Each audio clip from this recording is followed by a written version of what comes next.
So first of all, David, congratulations on the film. And it's bigger, it's better, it's faster, and so many jaw-dropping stunts. So congratulations. Thank you.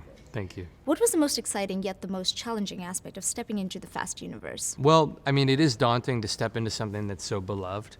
So, I wanted to make sure that we would respect the fans and try to make something that they would love first. And then I think, the challenge was to take these two iconic characters and bring a fresh perspective to them. I think that's why we added the element of humor.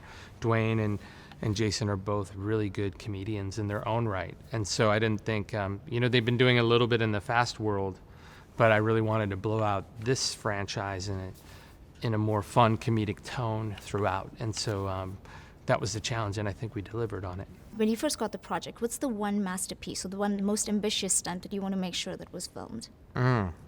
It was a little bit of a development process. I think when I first got the script, there were set pieces in there, and some of them have survived. But there was such a development process through location scouts and meetings with the studio and Chris Morgan and the actors and how we could up the ante. So the sequence with the helicopter at the end of the movie was not in the original script. It actually came to us rather late. We were already shooting in Hawaii. And I think that was the most challenging because it was last minute and so big in scale. But, having a Black Hawk helicopter there for, 15 days of shooting and flying it just off the nose of these cars, it's pretty crazy. Dwayne Johnson and Jason, they both have such palpable chemistry, the both of them, and the dynamic is so great. So what elements of their off-screen relationship translates on screen as well? Not much. I mean, I think that they're pretty fun to, except for their sort of joking behavior and sort of their pranking behavior. They both like to give each other a hard time verbally, but in a sort of classic sort of, friendship way. So I think that translates, but in the movie it translates as sort of they don't like each other. Yeah. They really like each other in real life, so it's, they're using that energy, but it's slightly different. And I heard you encouraged a lot of ad-libs and improv as well. I tried to, and they were both do their homework and come with a lot of ideas on paper, different alts and things that they could do to spice it up, and we had a lot of fun with alts. Yeah. Who's the most like their on-screen character?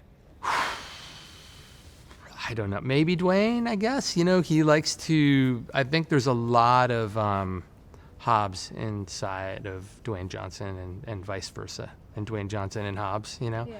They're the dog for one, yeah. The weight training the other. Yeah. Sort of this his jovial spirit and his positivity.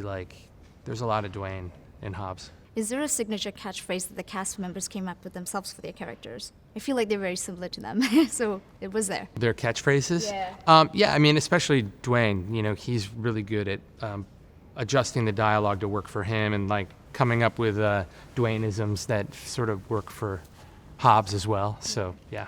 You've previously said that this movie was logistically the hardest movie you've ever done. Yeah. How so? Just a massive amount of moving parts. I think, the set pieces, the set piece in the power plant escape, the Chernobyl, the amount of car work and then helicopter photography and the stunt design that had to be, and rehearsals. And then going to another full-on location, other side of the world, and prepping something while you're shooting with a whole nother team of people. And stunts there are even bigger. So I have a whole team of stuntmen on two sides of the world prepping and planning stunts with effects teams, and to keep that all straight while you're shooting it's mind-numbing. I'm sure fans would want to know when they're watching something with so many high-octane stunts. Is there a scene that they'll be surprised that was actually practical stuff instead of CGI? Yeah, I think they will. The chain of cars, on the cliff edge in the end, in the Samoa sequence. If you watch the behind the scenes, you'll see how much of the Black Hawk and the cars on the ground are all practical photography, and that it was really important to me that we make it as authentic as possible. And I think there's not a lot of filmmakers that would fly that Black Hawk for 18 days of shooting and photograph it for all its background plates and get stunt drivers in the car and do the things we did to make that as real as possible. And today we drove, so like I said, we drove the McLarens, and it was a lot of fun. And that's when I realized each of these cars have personality. So if you could attach any car to each of your lead actors, how would you describe them? Well, I think the McLaren, by the way, is really sort of, and we did, is a lot like Jason. You know, it's precise, and it's like high performance, and it's slick, and it's, you know, from the UK. I don't know. But I think, you know, Dwayne's character, you know, the classic for him is always to drive a truck. But, you know, we're playing with other things with him as well. Like, he has a scene with his daughter at the end of the movie, and we have the Bronco there. And I thought that's sort of like his version of the minivan. When he's in dad mode, the Bronco is like it's not a truck, but it's still this screaming Americana sort of icon for him. Very Dwayne, yeah. And Idris?